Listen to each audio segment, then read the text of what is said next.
horror movie franchise. And Jackie, aka Alec Benson Leary, suggested a couple movies for him. One by the wonderfully flamboyantly gay John Waters. She recommended Pink Flamingos. And then she recommended Cannibal fucking Holocaust. And she recommended these movies in the middle of them having a conversation about anal sex, which makes it so much worse. And this is where we see kind of how far Chris has gone, or just how horribly he lacks social cues and social understanding and decorum. And ironically, Iris and I are actually going to be discussing Cannibal Holocaust and Green Inferno in the next episode here on We Saw the Devil, which is going to drop Wednesday.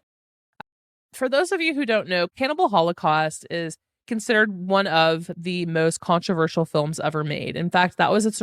You put a tarantula in my locker? I did. What are you going to do about it? I'm going to remember that you were dealing with so much. I'm on Team Alexa. Gwenny will never treat me the same way. Everyone just feels sorry for me. That's not true. Look at my locker. Maybe this should...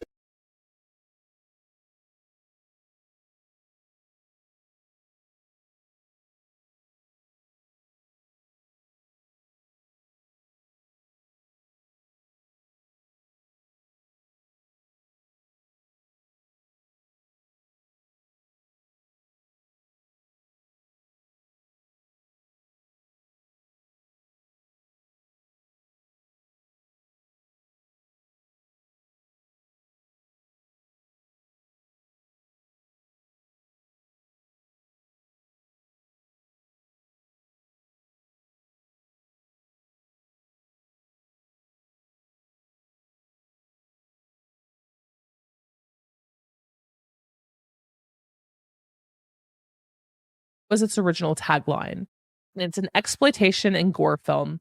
And it's about a group of filmmakers who go missing in the Amazon rainforest and they don't come back and they disappear. So university gets an anthropologist and a team together and they send them on a rescue mission to find them. They come across a couple different tribes and basically the tribes show them the remains and they're like, yep, they died. And here's all their film reels, that they left behind and they're just chilling by their bones. Basically, the filmmakers raped and murdered a young girl from the tribe, took advantage of them, staged stuff for dramatic purposes, and actually ended up getting killed for it. In Cannibal Holocaust, 7 animals are actually slaughtered, like in real life. Everything from a monkey's beheaded, a pig is shot, a turtle, that's the hard one to watch, as a huge turtle is killed. It's really, really bad. And Chris watched this movie. Chris, the man who believes that cartoon characters are their own sentient beings, watched one of the earliest, most controversial and gory exploitation films. So Chris replied to Jackie and said, I watched Cannibal Holocaust the other day. It was okay, but seeing the tearing apart of a monkey skull, the whole big turtle, and even seeing the dude's dick get cut off really bothered me. But it's Hollywood magic. Fake dummies, motorized limbs, prop guts and all, so I get over the feeling with that perspective. I like the part where the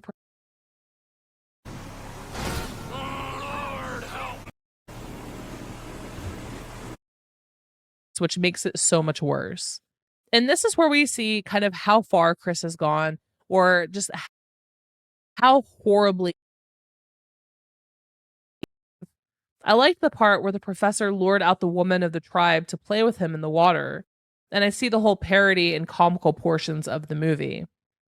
Jackie replied, well, actually, that scene with the professor taking the women into the water was a pretty disturbing and violent rape scene. I don't get why that was your favorite part. Also, all the animals that were killed in the movie were actually killed. There was no Hollywood magic about it. The makers of the film got sued by PETA over animal cruelty violations. And that's the absolute last, again, Cannibal Holocaust was the absolute last thing that Chris Chan needed exposure to, or just to be introduced to gore films in general. Chris